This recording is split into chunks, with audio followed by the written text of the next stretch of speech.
Once upon a time, there was a great king in Ireland, King Conn of the 100 Battles. From that name, you can tell he was a great warrior to have fought in 100 battles and lived and ruled his part of Ireland.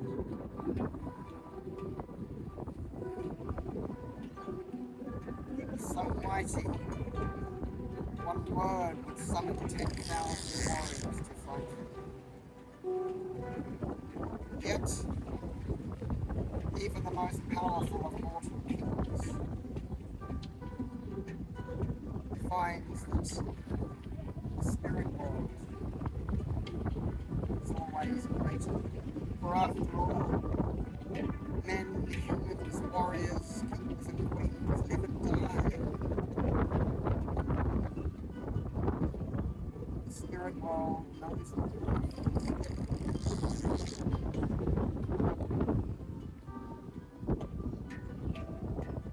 And there was a time of the year when the fruits were ripe on the trees and the apples were red and shiny, that a great ritual was done on a high rock by the seashore. This autumn turned the skies dark and the nights long, and a great fire was lit, and a huge barrel of ale was brought to be poured into the ocean as a sacrifice to the sea gods.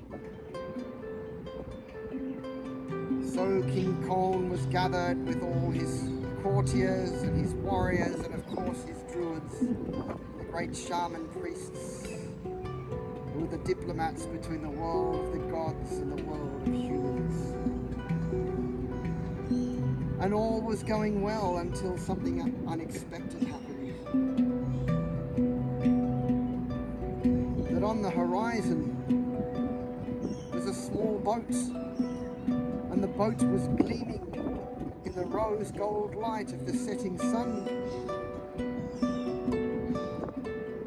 And in the boat, which had no sail and no oars, stood the most beautiful woman. Her hair in tresses the colour of flames, her irises purple, like the dawn light or the violets in the summer woodlands.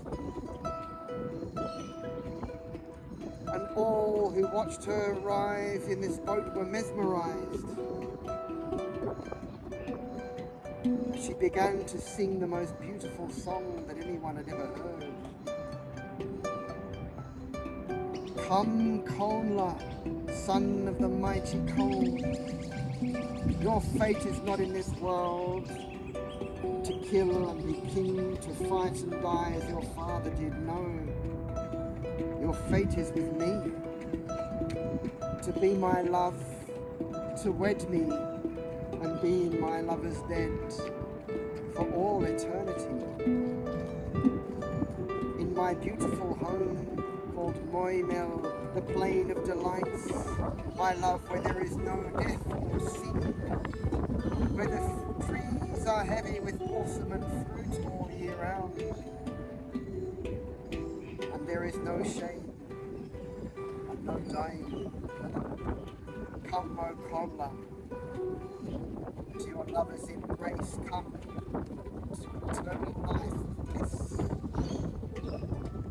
What's happening? Said King Conn. That's my son, Prince Connla, she's talking to. She's trying to enchant him and whisk him away. Druids, stop her. Oh, my lord, said the druids, she is very powerful.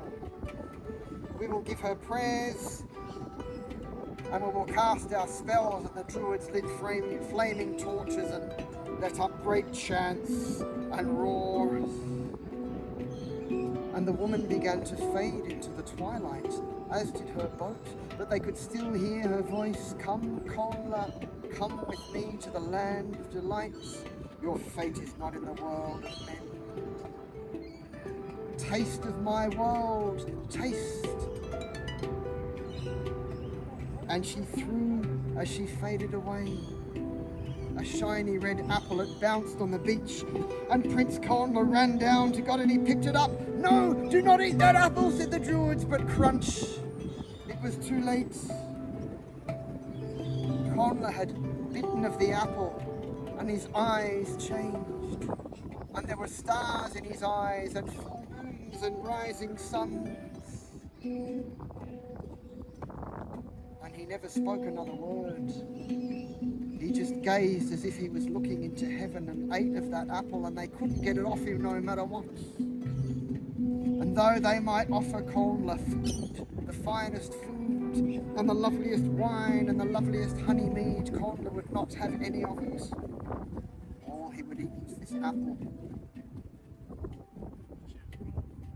He neither ate, nor drank, nor slept, and began to grow pale with dark circles under his eyes. Do something, said King Conn. Save him, he said to the Druids. If we take the apple away from him, he will die, said the Druids. He will not eat or drink of anything in this world again. How can you save my son's life? There's nothing for it but the Druid said, but to lose your son, to let him go from this world and allow him to have eternal life in the arms of his beloved enchantress.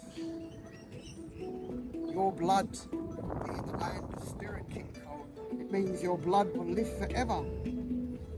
Well, since you put it like that, said King Conn, being very vain and wanting his name to resonate forever through history, let it be done, though it breaks my heart to grieve the loss of my beautiful son.